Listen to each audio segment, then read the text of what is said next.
Chapter 44. He's been at this Haz Khas village location all afternoon. Boring, I said. Saurav had enabled location tracking of Shastri's Innova on both our phones. I sat on his bed late at night, staring at my mobile phone. See, better to track him like this than sit in a car and wait all day. Oh. Saurav winced in pain. He lay in bed next to me, holding his stomach. Are you okay? I said. Stomach hurts like hell, too many puris, Saurav said. I told you to stop at 6. You don't understand, I don't get cheat meals every day. I had to make the most of it. I shook my head and smirked. I will have Eno, he said. He walked towards his closet to take out the medicine. He mixed a packet of Eno in a glass of water and drank up the bubbling solution.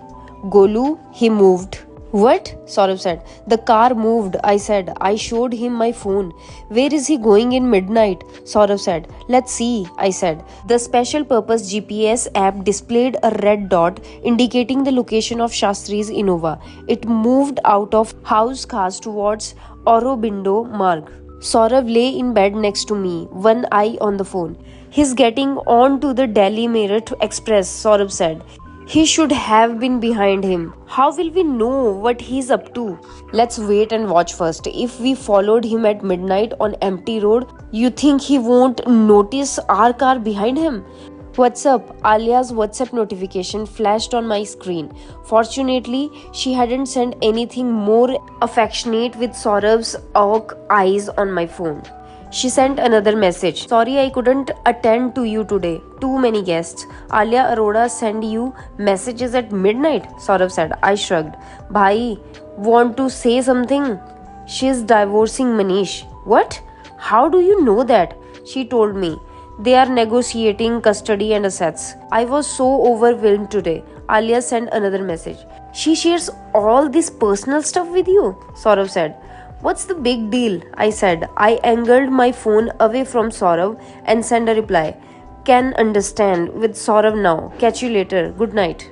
What did you reply? Saurav said. Nothing. Should we focus on Shastri or let him vanish?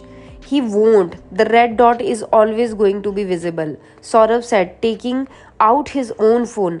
Anyway, I will keep an eye on him here. You can use your phone to keep chatting with her. I already said goodnight to her. Where's Shastri? He crossed the Delhi border and left the highway in Ghaziabad, going towards some villages, Saurav said, eyes on his phone. I opened my phone to the tracking app as well. The red dot followed the thin rural roads of Ghaziabad. You told Alia we are tracking the priest? Saurav said. No, I'm not telling anyone this time. Good, Saurav said. Golu, you said it's fine, right? What? If Alia is divorced and no longer a client, I can date her.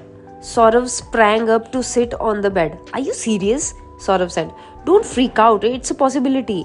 So you do like her, he said and lay back again. I looked at Saurav. You are my best friend. I don't want to hide things from you. Meaning, if Alia is a single and available, I want to be with her. She's a mother. So, any woman I marry will eventually be one, isn't it? I said. Marry?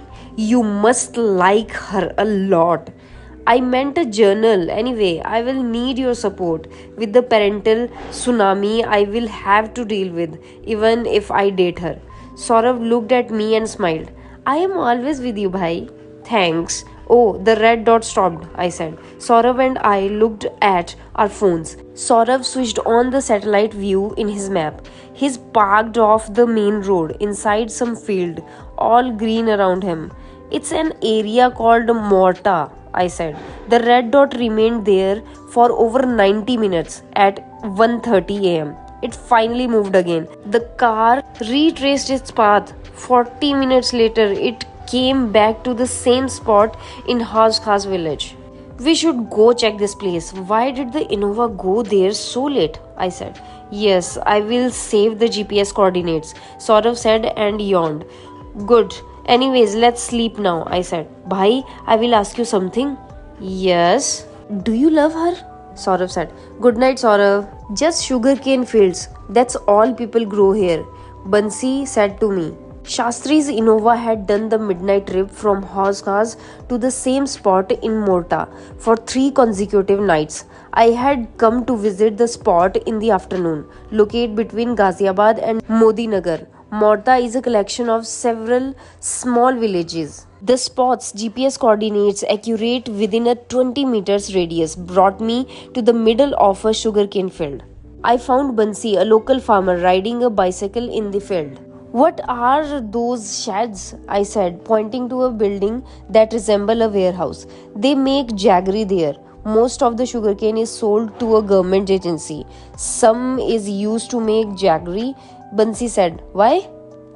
I am an agriculture student. I have to make a report on crops grown around Delhi. What is there to report? Sugarcane grows, they sell it, or they take out the juice and boil it. Whatever is left is jaggery. Centuries old method. I smiled at Bansi, a thin man in his 60s with wrinkled skin and muscular legs. Are you from this area? I said. Born here, will die here. Who own all these fields? Different people, Bansi said. See that boundaries?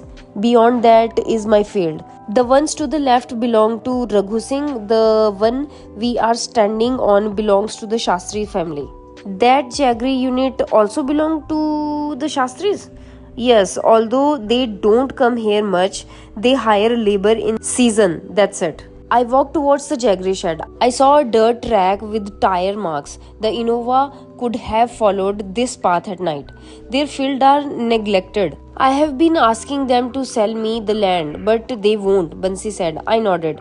Does all that go in your report too? Who owns the farms? Bansi said. No, just curious. I said and smiled. Okay, what's your name? Krishna, I said. I will leave now. Nice meeting you, Krishna. Same here, Bansi ji. So this jaggery unit is operational? It's a jaggery unit plus a sugarcane storage go down. I have not seen smoke come out of the chimney for a while though. I don't think they use it. All are busy with their jobs in the big city. That's the trend these days, Bansi said as he pulled off.